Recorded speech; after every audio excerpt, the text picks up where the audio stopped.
Welcome back to Reality Fix.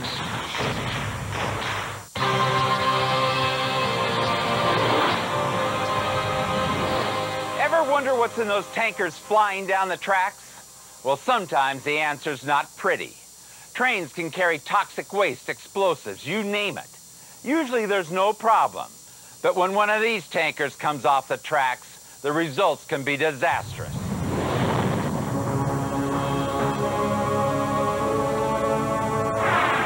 Amazingly, every 2 weeks a train derails carrying hazardous materials and forces some kind of evacuation. 10,000 people a year have to flee their homes to get away from the dangerous gases or the threat of explosion that results from these wrecks. Weyauwega, Wisconsin, March 1996. The 1,700 people who live in this tiny town get a rude awakening one morning when this freight train pulling tankers loaded with propane derails in the center of town.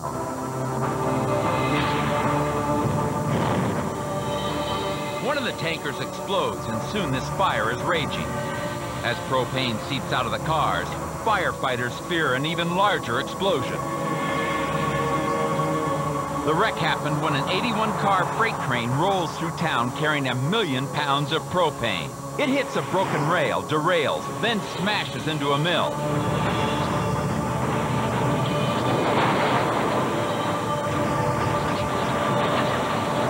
"35 cars tumble off the tracks, including the tankers. One of them goes off like a bomb.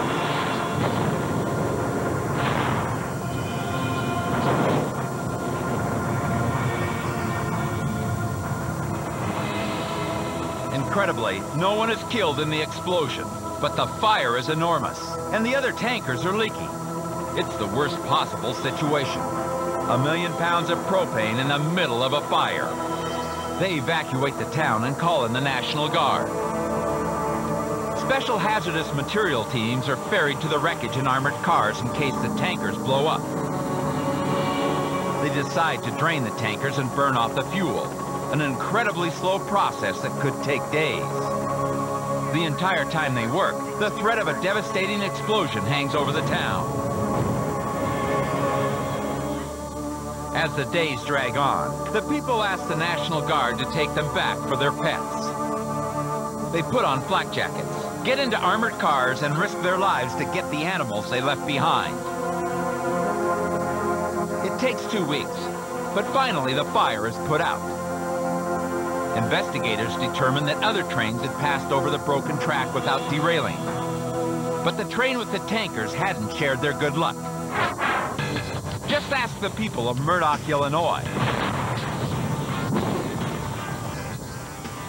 A freight train carrying propane, alcohol, and sulfuric acid derailed as it passed through town.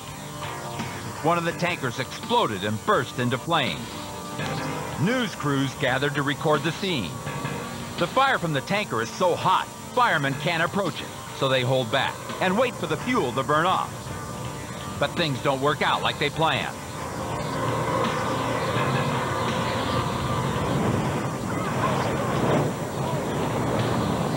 One of the tankers overheats, then explodes. Amazingly, a tanker is blown half a mile away in the blast.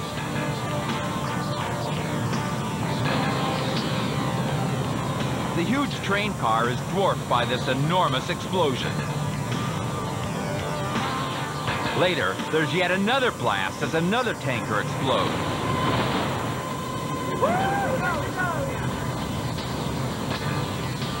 No one is killed in either the train wreck or the explosion, but it's a weekend they still remember in Murdoch.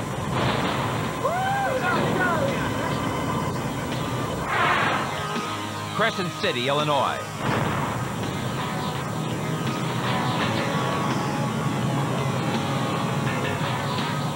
A freight train hauling tankers filled with 34,000 gallons of liquid propane explodes in another small Midwestern town. It starts when the train derails downtown. As the cars spin from the tracks, they rip down high-voltage power lines. The propane ignites, and suddenly the wreckage is covered in flames.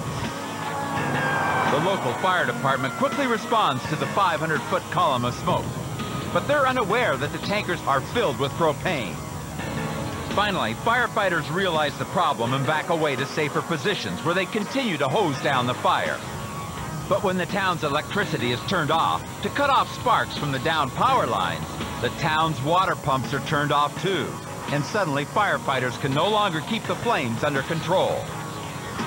The pressure inside the tankers builds. Finally, they explode in this incredible blast.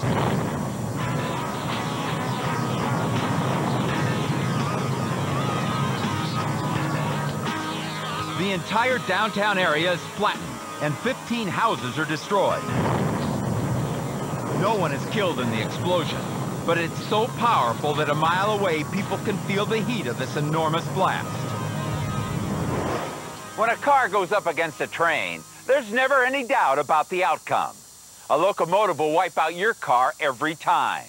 You're 40 times more likely to die in a crash with a train than in a crash with another car. Pay attention. What you're about to see may save your life. There are over 250,000 railroad crossings in the United States, and at every one of them there's an accident waiting to happen. We live in a terribly impatient society where drivers are so anxious to get to the other side of the tracks that they'll take unnecessary risks when they come to railroad crossings. A train collides with a car at one of these crossings every 105 minutes. You may not think it can happen to you, but think again.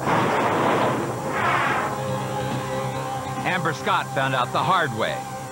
She was rear-ended in the fog as she sat at a crossing and was shoved into the side of a passing freight train. As she was dragged along in her car, she made this incredible call to 911.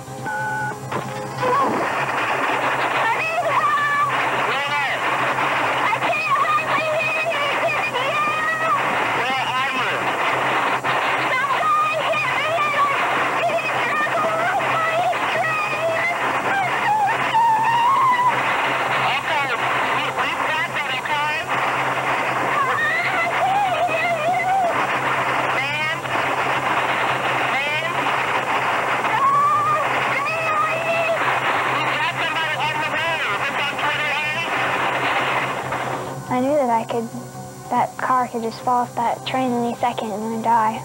But I just kept praying, honestly. I prayed the whole time. The engineers didn't know what had happened and dragged her 3.5 miles before her car slammed into a sign and was jarred loose. Amazingly, she walked away with only minor bumps and bruises.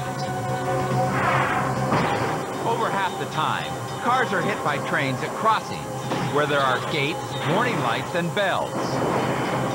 The point of contact between a steel wheel on steel rail is about the size of a dime.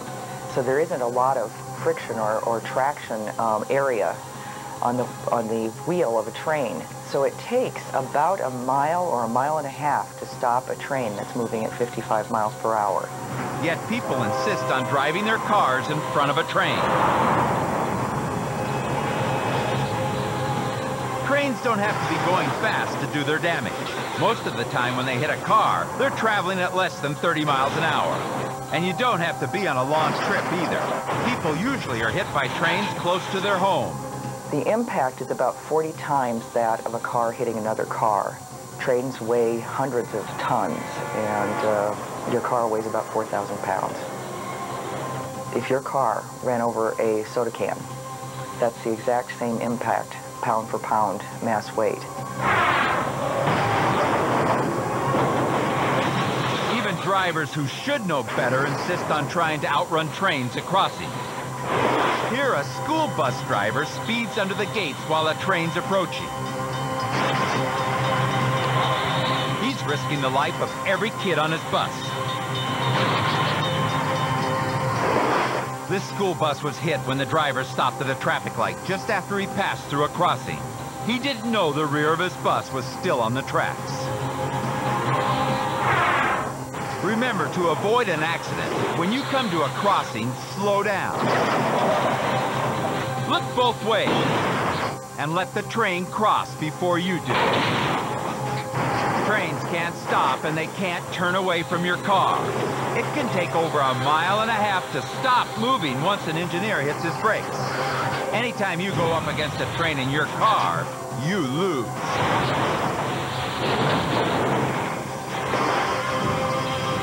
Coming up, a freight train derails in a suburb. The world's worst train wreck.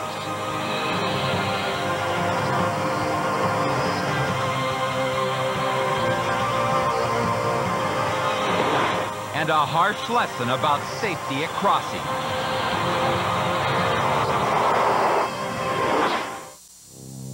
Due to the graphic nature of this program, viewer discretion is advised.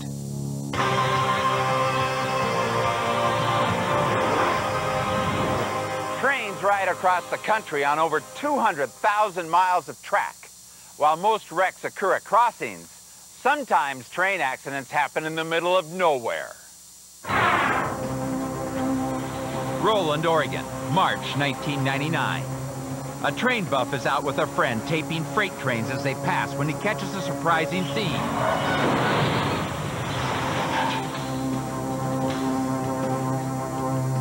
The wheat scatters right at the photographer's feet. Boy, Dan, you were right there in front of a derailment. He was standing closer to the trains when he started taping that morning. If he hadn't moved, he would have been under this car when it derailed. Sometimes gravity can have a funny effect on a train. Here a load of pipes threatens and threatens, then finally collapses. But usually gravity's aftermath is a lot more depressing. When gravity takes over and there's no way to stop it, what you have is a runaway train. And one place to find runaways is the El Cajon Pass in California. They've had 3. Every day, trains must descend the steep El Cajon Pass down into the LA basin. On May 12th, a 9,000-ton freight train came up to the crest, tested its brakes, and headed down the grade. Cajon Pass is a very steep grade. This is a dangerous area for railroad operations because the trains are so heavy that you have to make sure that you keep tight control over the trains with the braking systems and the dynamic brake systems on the locomotive to prevent them from running away. I can't hold on. I can't hold on. But somewhere near the top, the train lost its brakes. The train picked up speed. As it went faster and faster, the engineer radioed ahead for help. But the only thing to do was to hold on and ride it out and pray the train stayed on the tracks. I'm going too fast. I'm going too fast. But those prayers weren't answered. The train was going 105 miles an hour when it hit a curve near the base of the mountain. People were still having their breakfast when the train jumped the tracks, plowed down the hill, and careened into their backyards. The locals had worried about just such a disaster. Now their worst fears had come true. These 3 men look like ants as they stand by the cars. The train's sand-like cargo is thrown over everything, burying what hasn't been crushed. In all, 69 train cars derailed into the neighborhood, along with all 6 of the train's locomotives. House after house is wiped out by the force of the cars that careened off the track. The wreckage just keeps on going. Finally, a block away, the locomotives lie smoldering. Firefighters and rescuers couldn't believe what they saw. Train wrecks are so devastating because of the energy involved. A moving train has so much energy that has to be dissipated. And when it wrecks, all that energy ends up in destruction and jackknifing of the individual cars. Special dogs were called in to find the survivors. Rescuers dug through the wreckage to find the injured, and people were pulled from this rubble that minutes before had been their homes.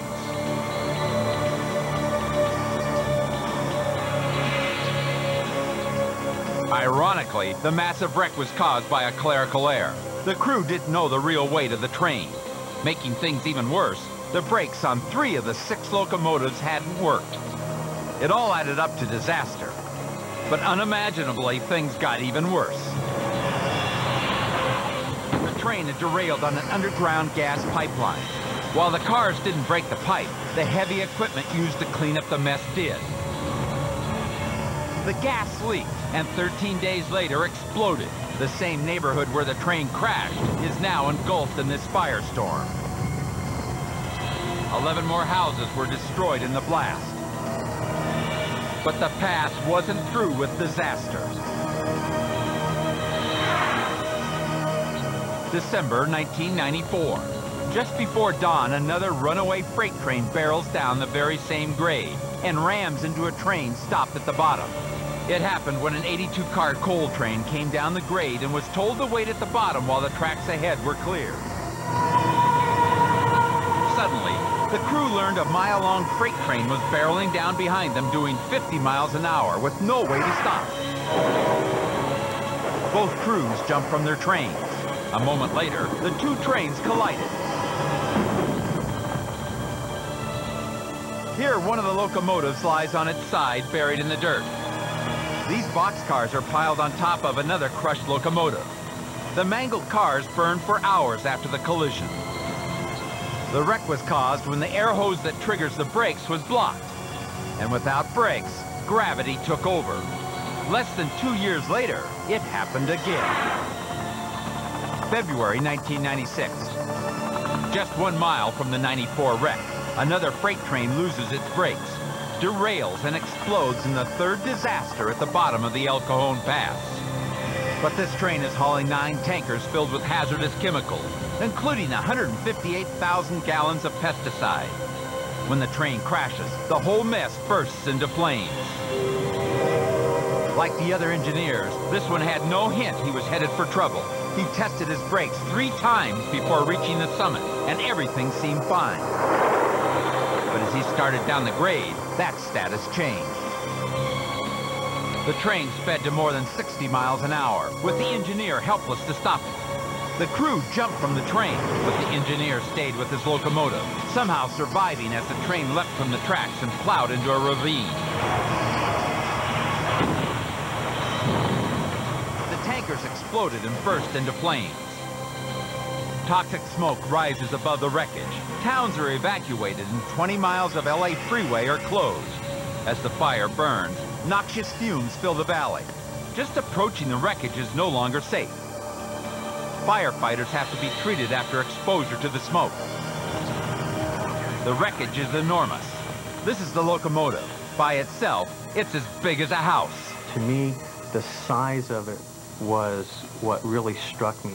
Big steel rails that 10 of us probably couldn't lift looked like pretzels, and I know people have described that before, but that's exactly what it looked like, just bent beyond recognition. And these big, huge, multi-ton steel vehicles thrown off of the track, crushed beyond recognition, rolled, smashed, like, you know, just another force of nature had just taken a vengeance on these things. The engineer was seriously injured. Investigators later determined the cause of the crash again was a kink in the air hose that cut off the train's brakes. This train did have emergency brakes that could have prevented the wreck, but they weren't turned on that morning. Without them, the train was doomed the moment it started down the pass. Within weeks, all 10 of the largest U.S. railroads promised to install emergency brakes on their freight trains and make sure they were working to try to prevent any more runaway trains. So far, no more trains have lost their brakes in the El Cajon Pass, but locals can't stop wondering, have they seen the last runaway train? Coming up, the world's worst train wrecks.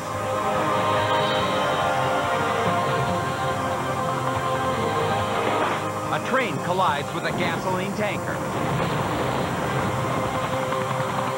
And a powerful lesson about safety at crossings.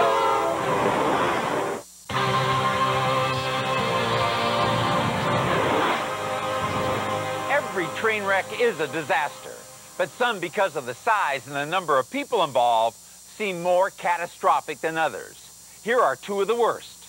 Imagine you're on one of the fastest trains in the world. Now imagine it comes off the tracks and collides with a bridge. Eschede, Germany, 1998.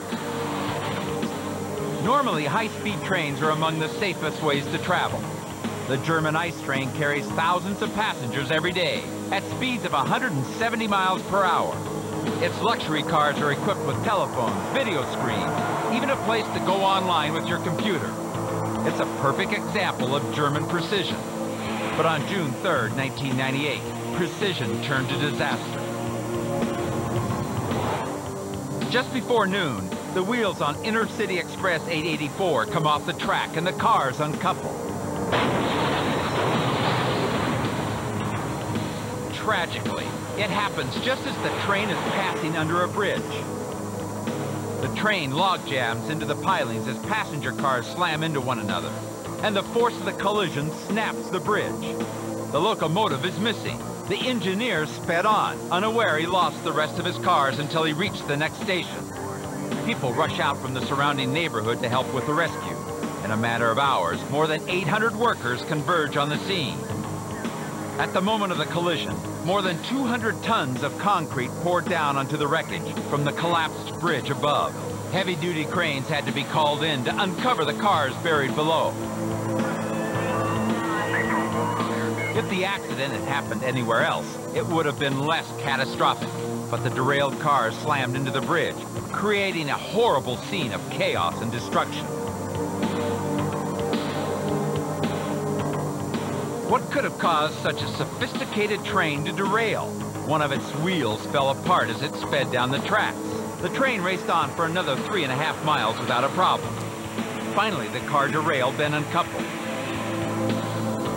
The 1998 crash of the ice train remains a horrific reminder that even a ride on the safest, most technologically advanced train can end in horror.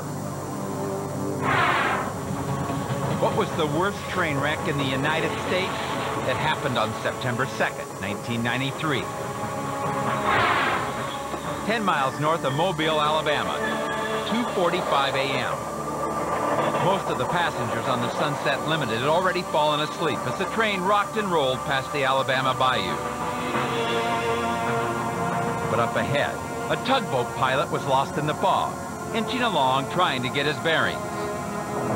There was a thud when he accidentally hit a bridge, but the boat wasn't hurt, so the pilot kept going. Unaware, he separated the rails on the tracks up above. When the Sunset Limited hits the bridge, it never has a chance. The locomotive derails, doing almost 70 miles an hour, gripping the passenger cars behind it. They shatter the bridge like a matchstick. Then the whole terrible mess crashes into the water, and the locomotive explodes. I was just amazed. I'd never seen anything like this. One of these huge two-level passenger cars was completely submerged. There was a locomotive that had basically impaled itself in the earth on the far side of this bayou. The bridge where the train was supposed to travel was completely gone. There were cars on fire. There was a fireboat in the area. It was just phenomenal. Never seen anything like it, and hoping to never see anything like it again.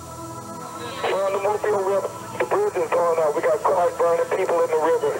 Can't swim. We need help. Any kind of help you can get down here. I thought, oh my God, we're going to drown. And then I looked forward. I saw fire in the next car. And everyone, of course, was screaming and getting up from their chairs, and we kind of looked at each other. We were like in shock, didn't know what to do. So, and when I looked at the car in front, I saw the fire, and I thought, oh my God, the train is on fire, and then it disappeared. A passing tugboat happens by the scene and starts pulling survivors from the alligator and snake-infested water. Passengers turn to rescuers, dragging each other to safety. The rescue was hampered by the remote location of the accident. It was the worst train wreck in Amtrak history.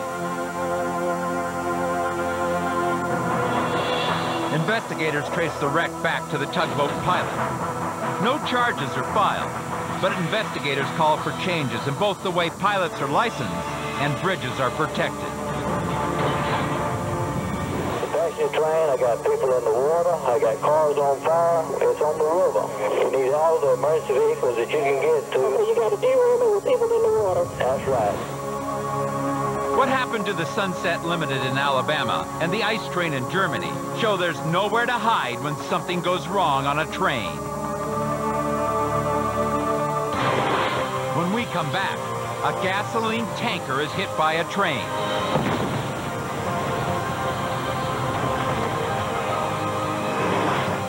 And the most dramatic lesson about safety at crossings ever caught on tape.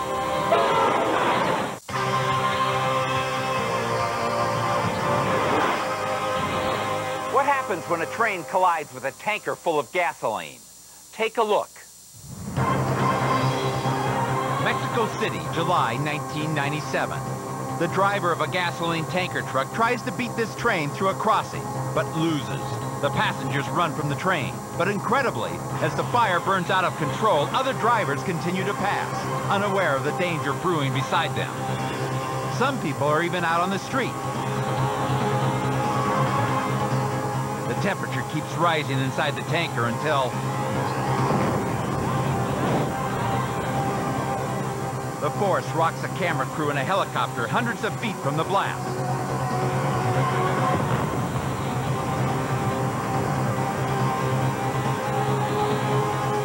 Miraculously, no one is killed. If a tanker truck doesn't stand a chance against a train, imagine what happens when a train hits a person. The following video is a dramatic lesson on the power of trains. A train buff was at a station in Downers Grove, Illinois, when he caught this incredible scene. People assume the stopped locomotive is the one triggering the signal. They hurry across the tracks, unwilling to wait for the lights to stop flashing and the gates to rise. As the warning bells continue to ring, this woman wants to cross the tracks too. But she decides to wait. Then a man and woman hurry past the stopped locomotive, unaware another train is racing up on the next set of tracks.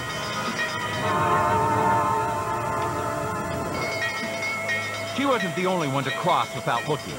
Few of the others looked before they crossed the tracks. Today's trains are much quieter than they used to be. I often hear people say, oh, well, I'll hear the train coming and I can get off the tracks. That isn't true. You may not hear the train coming, and all too often people do not. Remember, when the gates are down and the lights are flashing, wait. Never assume it's safe to cross the tracks just because you see one train has stopped. 500 people are killed at railroad crossings each year. To stay safe, don't drive around lowered gates. Don't race a train to a crossing. And if your vehicle stalls, get out and leave it. Railroads are working to improve the safety of trains. By paying closer attention, you can help make trains safer too.